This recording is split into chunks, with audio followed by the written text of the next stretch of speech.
Euh, J'aimerais réagir puisqu'on m'a apostrophé par Monsieur Mbamou.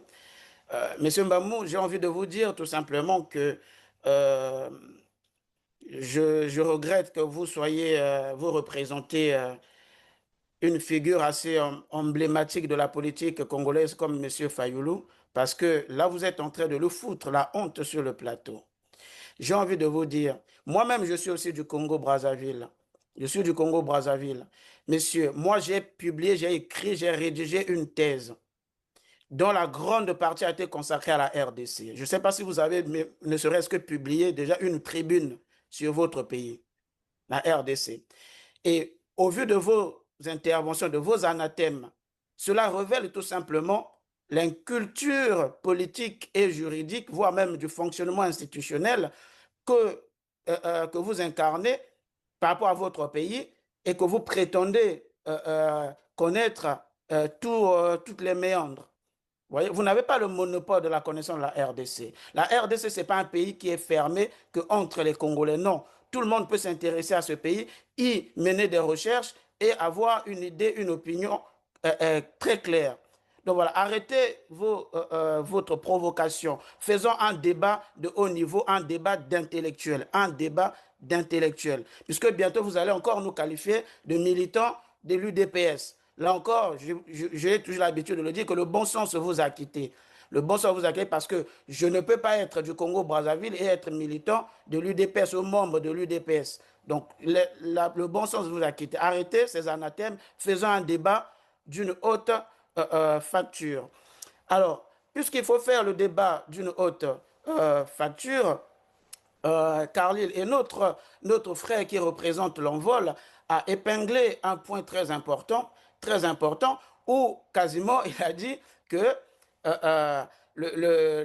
il parlait de mécanisme démocratique, hein, de changement de constitution ou de république. Et parmi ces mécanismes, dans ce mécanisme, il met l'accent sur le référendum.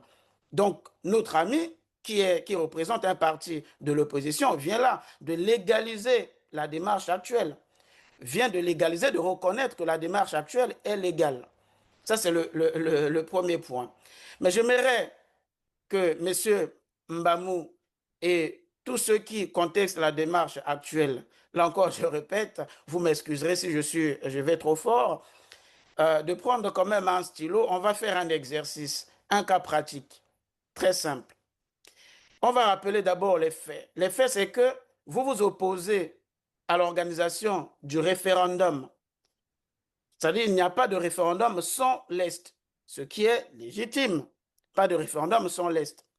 Et puis, par ailleurs, vous appelez, donc le 12, vous appelez à la démission du président de la République. Posons-nous la question. Oh, le 8 juillet. Pardon, le 8 juillet. Vous appelez donc à la démission du président de la République.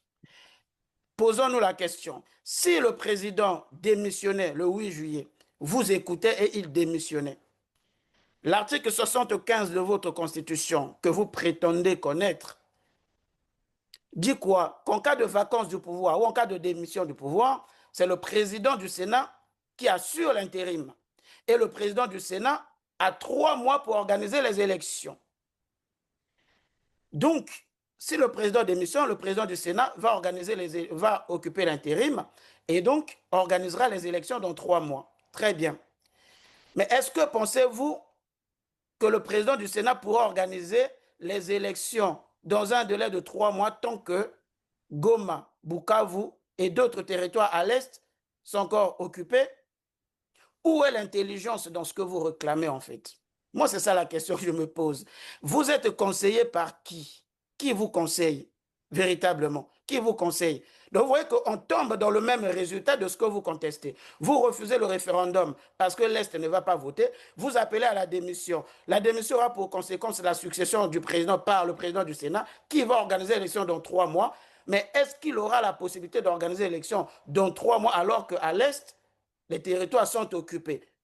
Donc, on ne peut pas vouloir une chose et son contraire. On tombe toujours sur le même résultat. Où est passée l'intelligence politique de l'opposition? Je ne dis pas que les opposants sont idiots, c'est pas ce que je suis en train de dire. Je dis qu'il leur manque actuellement le bon sens et l'intelligence politique. Et l'intelligence politique. Parce que quand vous faites ces choses-là, les mots ont un sens. Quand vous appelez à la démission, est-ce que vous avez pris le temps d'examiner votre constitution, de lire les conséquences qu'il y a derrière? Non, vous ne l'avez pas fait. Pourquoi? Parce que vous êtes focalisé uniquement, vous faites la politique de la rage, la politique de la haine, en fait, envers le régime Merci. actuel, tout simplement. Je m'arrête Merci, là. maître. Merci, maître.